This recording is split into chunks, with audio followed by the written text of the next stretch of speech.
Buenos días, amados hermanos. Sea paz y gozo para este nuevo día con la bendición de nuestro amado Rey Celestial, Dios Padre, Hijo y Espíritu Santo. Qué alegría, bendición, regocijo poder estar hoy nuevamente con este hermoso estudio que hemos venido llevando acerca del Apocalipsis. Deseo de todo corazón que esta semana sea llena de bendición, llena de amor, llena del regocijo de nuestro amado Padre y Rey Celestial. Que todo lo que haga sea prosperado por la voluntad de nuestro amado Señor. Bueno, amados hermanos, hemos venido estudiando el libro del Apocalipsis. En nuestro mensaje anterior hablamos sobre la iglesia de Sardis, comenzamos el capítulo número 3 y hoy vamos a continuar con una hermosa iglesia. De las 7 iglesias, esta iglesia es la que a mi mayor regocijo me trae. Y pues ya verán por qué, para los que de pronto compartan mi opinión. Hoy vamos a estudiar la iglesia de Filadelfia, la carta a la iglesia de Filadelfia. Y vamos a leer desde el versículo número 7 del capítulo 3 hasta el versículo número 13. Y vamos a leer la palabra del Señor con permiso de Él. Dice el versículo número 7. Escribe al ángel de la iglesia en Filadelfia. Esto dice el santo, el verdadero, el que tiene la llave de David, el que abre y ninguno cierra, y cierra y ninguno abre. Yo conozco tus obras. He aquí, he puesto delante de ti una puerta abierta, la cual nadie puede cerrar, porque aunque tienes poca fuerza, has guardado mi palabra y no has negado mi nombre. He aquí, yo entrego de la sinagoga de Satanás a los que se dicen ser judíos y no lo son, sino que mienten. He aquí, yo haré que vengan y se postren a tus pies y reconozcan que yo te he amado. Por cuanto has guardado la palabra de mi paciencia, yo también te guardaré de la hora de la prueba que ha de venir sobre el mundo entero, para probar a los que moran sobre la tierra. He aquí yo vengo pronto. Retén lo que tienes, para que ninguno tome tu corona. Al que venciere, yo lo haré columna en el templo de mi Dios, y nunca más saldrá de allí. Y escribiré sobre él el nombre de mi Dios y el nombre de la ciudad de mi Dios, la nueva Jerusalén, la cual desciende del cielo de mi Dios, y mi nombre nuevo. El que tiene oído, oiga lo que el Espíritu dice a las iglesias. Padre Celestial, hoy te damos gracias, Señor, por este momento que nos permites compartir. Te pedimos humildemente, Señor, que todo espíritu de distracción, de pereza, Papito Dios, sea echado fuera en tu santo nombre, Cristo Rey. Por favor, reprende, Señor, todo espíritu que no nos quiera dejar aprender tu palabra, Señor. Abre, Espíritu Santo, nuestros corazones, nuestro entendimiento, para que tu palabra sea llevada a lo más profundo de nuestro corazón, Señor. En el nombre de Cristo Jesús, amén y amén.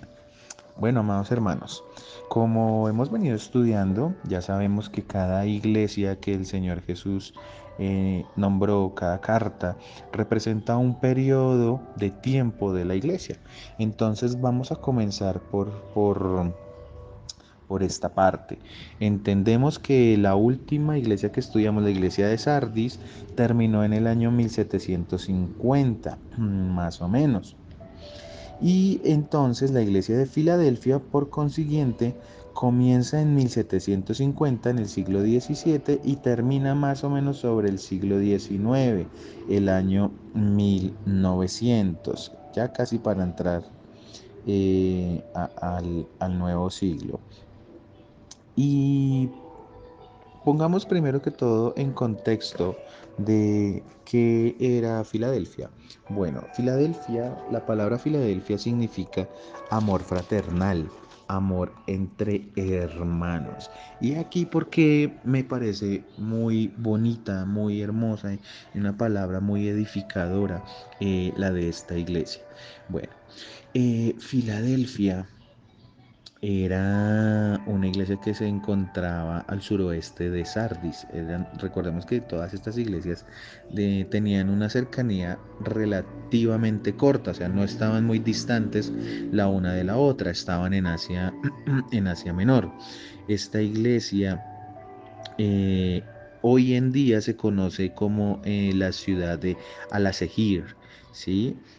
Fue fundada en el año 190 antes de Cristo, y eso lo hizo el rey de Pérgamo, ¿sí? Fue el que fundó esta ciudad y pues por ende la iglesia. Esta iglesia se caracterizaba por ser un, como un bastión principal de los comerciantes. Conectaba a Esmirna, ¿sí? con, con parte del comercio de todo de Asia Menor. Entonces tenían mucho que ver lo que era la iglesia de Pérgamo, Esmirna y Filadelfia. Mm, esta iglesia tiene que ver un poco con el ministerio que Pablo comenzó en la ciudad de Éfeso. Eso está en Hechos 19:10, ¿vale? Y digamos que ese es el contexto. Entonces era una iglesia comerciante en donde se llevaban eh, parte de lo que transitaba por el mar Mediterráneo hacia el norte de Asia, y pues debían pasar por estas iglesias como ya lo hemos estudiado en otras ocasiones. Es importante comprender que estas iglesias no solamente nos están hablando sobre un momento en el cual se escribieron, sino en un momento futuro, profético. Recordemos que Juan escribe este relato más o menos sobre el año 95 después de Cristo, y estamos hablando que el Señor Jesús le reveló lo que iba a suceder con la iglesia de Filadelfia, ¿sí? O lo que representa la iglesia de Filadelfia 1750 años después, ¿sí? Entonces miren la importancia de lo que el Señor Jesús estaba diciendo. Bueno, en el capítulo 7 vemos cómo el Señor Jesús, Él siempre se describe en el primer versículo de cada carta a las iglesias. Si ustedes se han dado cuenta, el Señor Jesús siempre se describe. Por eso dice, esto dice el santo, el verdadero, el que tiene la llave de David, el que abre y ninguno cierra, y cierra y ninguno abre. Vamos a estudiar cada palabra. Cuando acá el Señor dice el santo, el verdadero, vemos que el santo es una descripción muy común que en el libro del Apocalipsis se le da al Señor Jesús. ¿Y por qué? Porque es que se describe su naturaleza santa, su naturaleza pura, su naturaleza libre. ¿Libre de qué? Libre de pecado. El Señor Jesús no estaba contaminado por el pecado. Aquí voy a aclararles algo porque eh, resulta que aunque hombre y mujer son pecadores, es de aclarar que el único que transmite el pecado es el hombre. La mujer no, la mujer es pecadora, pero quien transmite el pecado es el hombre. ¿Por qué? Porque la palabra dice que sobre los lomos de Adán fuimos hechos todos los hombres. Todos los hombres, ahí sí se refiere a hombre y mujer. Pero el hombre es el que con su, digámoslo de esta manera, con su fuente de vida, que es el semen, es el que transmite como tal la vida. Por ende, el transmisor del pecado es el hombre, no la mujer. Y ustedes dirán, pero ¿usted de qué está hablando, David? Si ustedes se dan cuenta, el Señor Jesús, ¿por qué si el Señor Jesús nació de un hombre, o sea, si nació de mujer, porque no tuvo pecado. Entonces aquí concuerda lo que les estoy diciendo, porque el Señor nunca fue contaminado por el pecado, porque no hubo un hombre que participara de la obra del Espíritu Santo. El Espíritu Santo fecundó a María. Por eso Jesús no recibió ese mismo pecado con el que nacemos todos. Todas las personas cuando nacemos pecadoras. Sí, eso lo dice la palabra. Pero Jesús no vino de un hombre. Nació de una mujer por medio del Espíritu Santo. Entonces aquí vemos cómo Jesús nació libre de pecado como hombre. Como hombre y como Dios, pues ya sabemos que su naturaleza es divina, una naturaleza santa, pura y libre. Bueno, teniendo en cuenta esto, entendemos que Jesús tiene una pureza absoluta y está separado completamente del pecado. ¿Sí? Esta es una razón más para que nosotros defendamos la naturaleza de nuestro amado Señor Jesús. Y pues verdadero, puesto que el Señor Jesús es quien nos hace libres, libres de todo lo anterior. De todo lo anterior es que de todo el pecado, ¿sí? Después nos habla de que el Señor Jesús es el que tiene la llave de David. Nosotros ya hace un tiempo hicimos un estudio de Mateo 16, de los versículos 17 al 19. Eh, Estos versículos han sido muy controvertidos porque se dice que aquí el Señor Jesús le entregó la potestad de dejar entrar o salir a Pedro a cualquiera que vaya al cielo.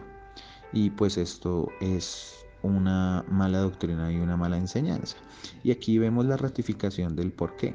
Porque cuando en Mateo 16, cuando el Señor le dice a Pedro que le va a entregar las llaves del reino, se está refiriendo a que Pedro iba a ser la primera persona que le iba a predicar a los gentiles, ¿sí? Pedro fue el primer apóstol que le predicó a los gentiles. Si vemos el libro de los Hechos, Pedro inicia su ministerio después de que el Espíritu Santo lo toma en el aposento alto y va y en su primer prédica convierte a más de 5.000 personas. ¿Sí? ¿Por qué? Porque esas eran las llaves que el Señor Jesús le había entregado a Pedro. En el versículo 19 de Mateo 16, versículo 19 dice, y a ti te daré las llaves del reino de los cielos, y todo lo que atares en la tierra será atado en los cielos, y todo lo que desatares en la tierra será desatado en los cielos. Esto se refiere a que nosotros por medio de la palabra tenemos la bendición o la facilidad de atar o desatar. Y con base en lo que atemos en la tierra, eso será atado en el cielo y viceversa. ¿Qué quiere decir atar? Yo puedo, por ejemplo, atar a los demonios para que los demonios no entren a mi vida, para que los demonios no destrocen mi casa. ¿Sí? A eso se refiere, por ejemplo, con atar. Y si yo digo desatar, yo puedo desatar cadenas, puedo romper esas cadenas que los mismos demonios han colocado en mí. ¿Cuándo? Cuando yo recibo a Cristo. Eso se refiere a esta enseñanza de las que le estoy hablando. También en Isaías capítulo 22, versículo 22, nos habla sobre las llaves de la casa de David. Y dice, y pondré la llave de la casa de David sobre su hombro, y abrirá y nadie cerrará, cerrará y nadie abrirá. ¿De qué está hablando? Del reino de los cielos. Que el Señor Jesucristo es el único que abre la puerta para entrar y también el único que la puede cerrar.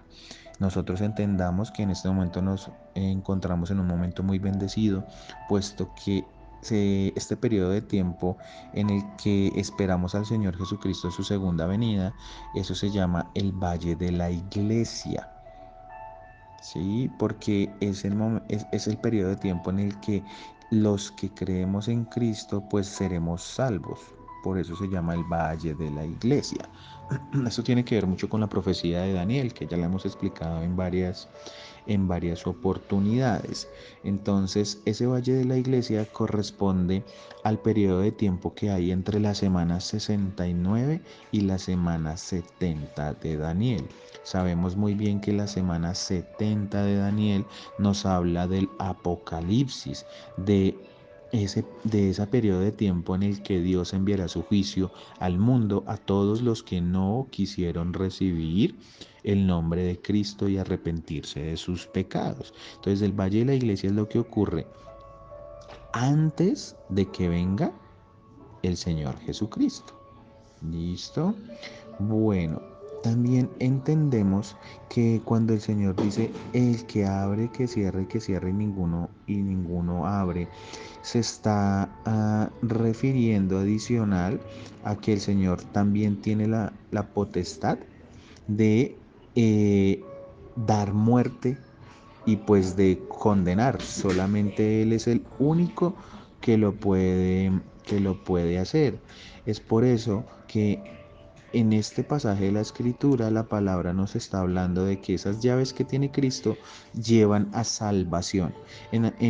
Cuando estudiamos Apocalipsis, el capítulo 1, versículo 18, aquí se refería a las llaves de la muerte y del Hades, pero que también tiene Jesús.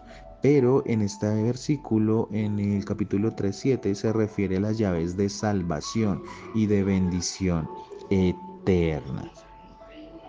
Bueno, sigamos. Nuestro versículo 8 dice, yo conozco tus obras, he aquí he puesto delante de ti una puerta abierta, la cual nadie puede cerrar, porque aunque tienes poca fuerza, has guardado mi palabra y no has negado mi nombre. ¿De qué está hablando el Señor Jesús? Recordemos que en la anterior iglesia, en la iglesia de Sardis, sucedió algo muy importante, ¿cierto?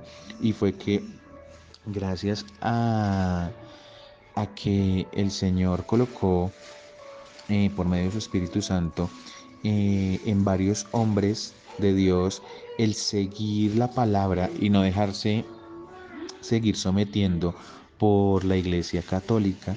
Entonces sucedió la Reforma Luterana. Recuerdan, estudiamos cómo Martín Lutero, por medio de sus 95 tesis, inició esta reforma que pedía a gritos la Iglesia de Dios.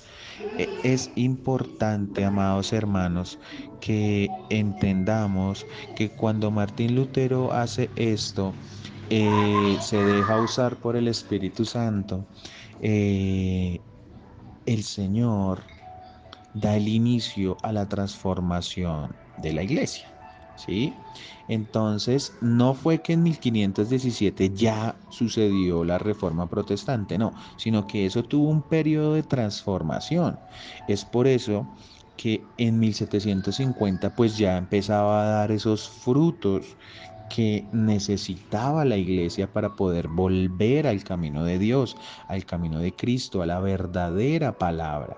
¿Sí? Por eso aquí el Señor le dice que aunque tienes poca fuerza, ¿qué quería decir que tenía poca fuerza? Que era poca gente la que en ese momento seguía los verdaderos caminos de Dios, porque acababan de pasar de una transformación, una reforma. De ahí empezamos a ver grandes hombres de Dios predicando la gran obra de Cristo, su evangelio, nuevamente como se hizo en el principio en la iglesia de Éfeso, donde los discípulos de los apóstoles llevaban la palabra de primera mano y no estaba esta palabra contaminada como de pronto sí pasó en las demás iglesias como ya lo hemos estudiado.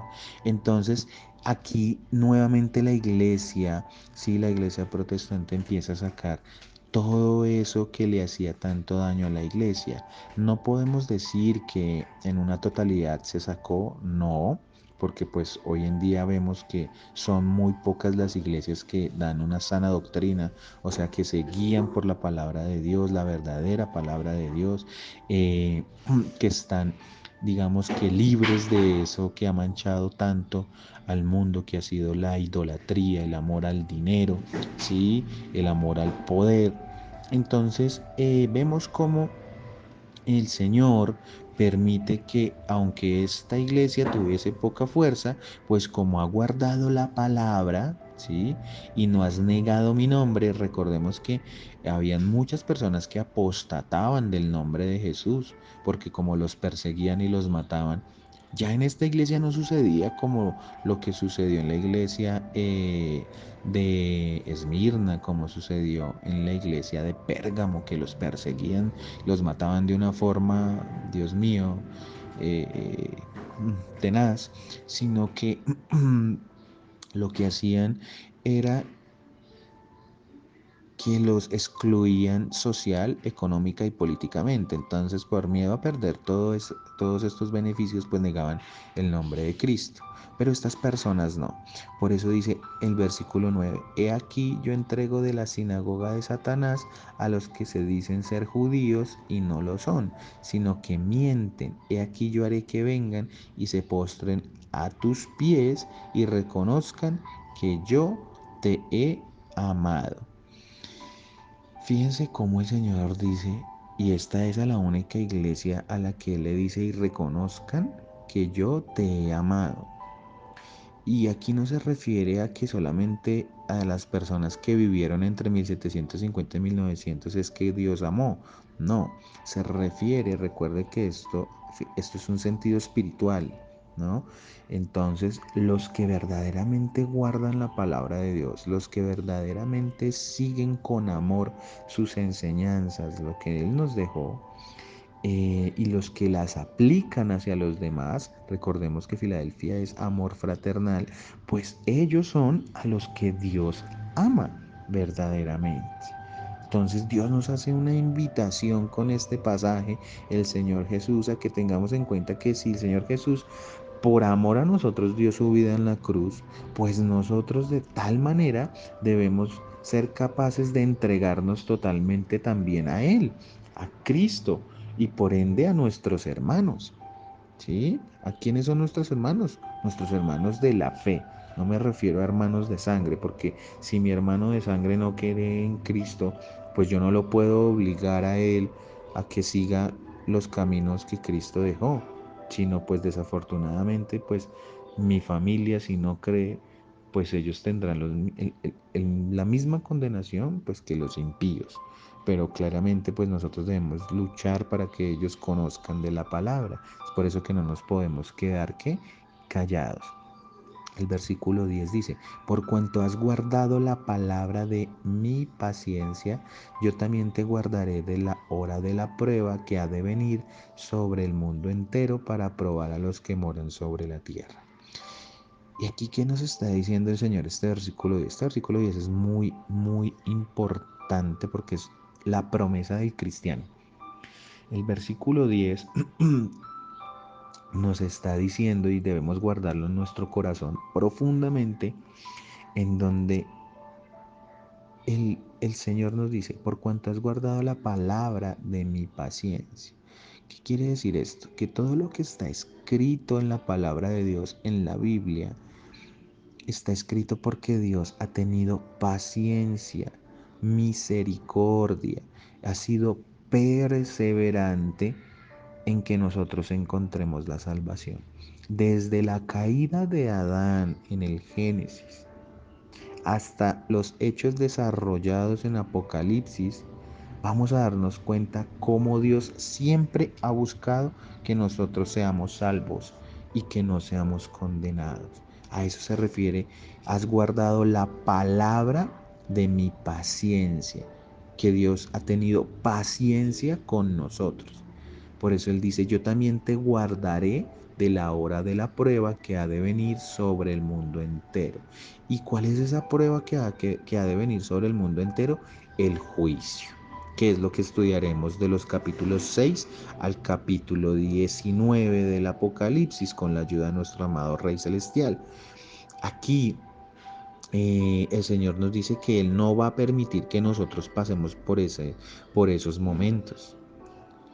Por eso que en Primera de Tesalonicenses, del capítulo 4, los versículos 13 al 17, el Señor nos da esa promesa tan hermoso que todo el que cree en el Señor Jesucristo debe creer en esta promesa. Y dice, tampoco queremos, hermanos, que ignoréis acerca de los que duermen, para que no os entristezcáis como los otros que no tienen esperanza. Porque si creemos que Jesús murió y resucitó, así también traerá Dios con Jesús a los que durmieron con él.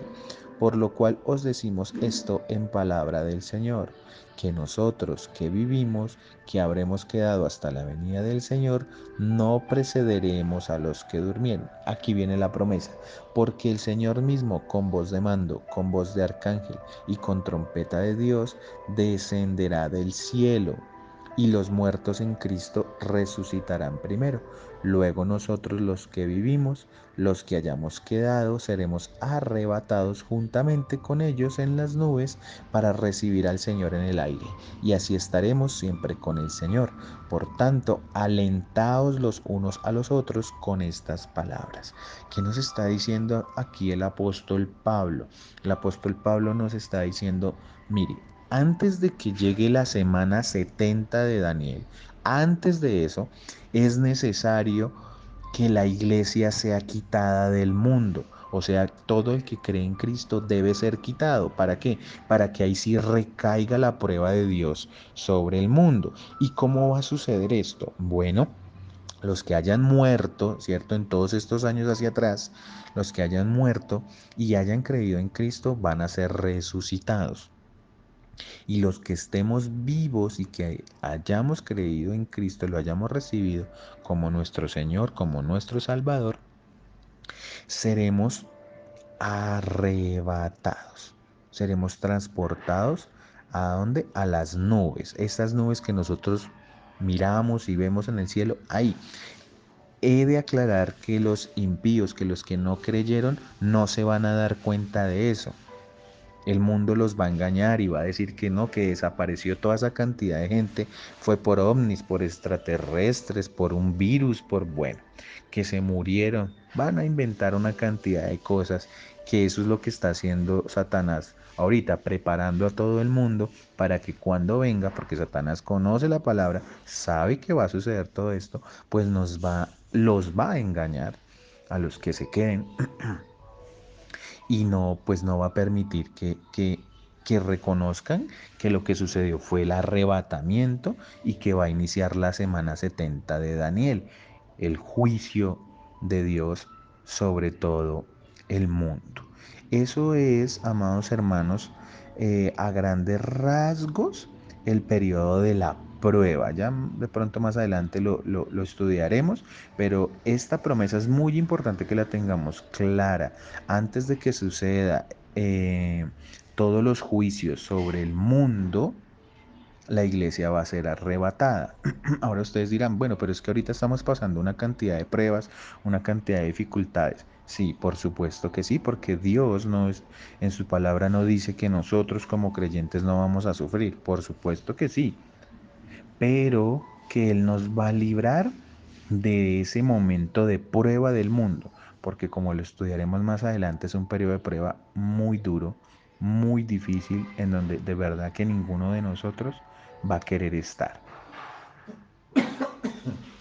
Bueno, el versículo 11 dice, He aquí yo vengo pronto, retén lo que tienes para que ninguno tome tu corona. Aquí el Señor Jesús nos da por hecho que nosotros ya tenemos la corona. ¿Cuál corona? La corona de la vida.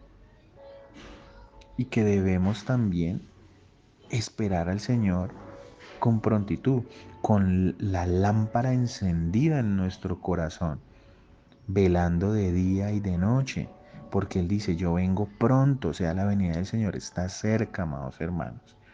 El versículo 12, al que venciere yo lo haré columna en el templo de mi Dios y nunca más saldrá de allí. Nos está hablando de la nueva Jerusalén, que vamos a vivir con Dios, y escribiré sobre él el nombre de mi Dios y el nombre de la ciudad de mi Dios, la nueva Jerusalén, la cual desciende del cielo de mi Dios, y mi nombre nuevo. El que tiene oído, oiga lo que el Espíritu dice a las iglesias. Pues amados hermanos, adicional a que nosotros vamos a ser arrebatados, llevados, transportados por el Señor Jesús, pues no solamente va a suceder eso, sino que nosotros vamos a estar allá porque Él tiene una morada preparada para nosotros, una casa preparada para nosotros. La palabra dice en Apocalipsis 21 que el Señor construyó una nueva tierra, y esa nueva tierra es en la que nosotros vamos a vivir. Tiene unas características muy hermosas esa nueva tierra. Esa nueva tierra no va a haber muerte, no va a haber sufrimiento, no va a haber dolor, no va a haber odio, no va a haber envidia. Vamos a vivir completamente con la presencia de Dios, con nuestros cuerpos transformados, cuerpos gloriosos como el del Señor Jesús. No, no igual, sino como el del Señor Jesús.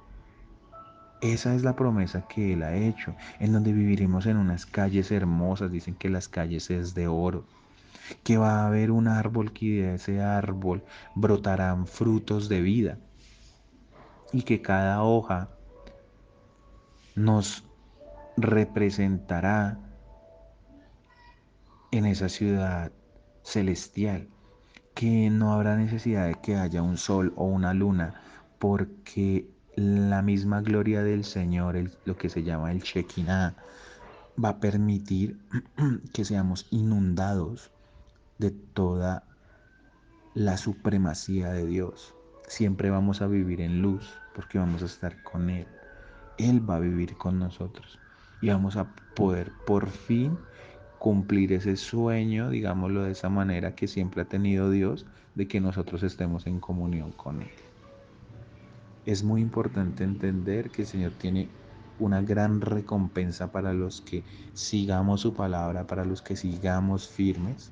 Esta es una iglesia que nos trae consuelo, amados hermanos, que aunque vendrán de pronto tiempos de dificultad, debemos tener nuestros ojitos puestos en la promesa de nuestro amado Señor. Él hoy nos dice que continuemos, que luchemos, que no desfallezcamos, que aunque parezca imposible, Él esté ahí, que no nos dejemos achicopalar por el enemigo, que no dejemos que Él ponga nuestra cabeza en el suelo, porque Cristo ya lo venció en la cruz. Amados hermanos, los invito a que con fe creamos en las promesas del Señor, a que con fe creamos que Él no miente, que Él no nos va a engañar, que Jesús dice, si eso no fuese así, yo no se los os diría. En Juan 14 encontramos también como Jesús promete que hay morada en la casa de Él, que Él va a alistar la morada en la casa de su Padre. Creamos en sus promesas. Él es verdad. Amado Dios, amado Rey, te doy las gracias por permitirme compartir esta hermosa enseñanza. Gracias, Papito Dios, porque eres tú, Señor, por medio de tu Espíritu Santo, llenándonos de tu amor, de tu misericordia, Señor. Creemos en ti como nuestro Rey, Padre y sacerdote, Señor. Te bendecimos y bendigo también la vida de mis hermanos. Amén y amén.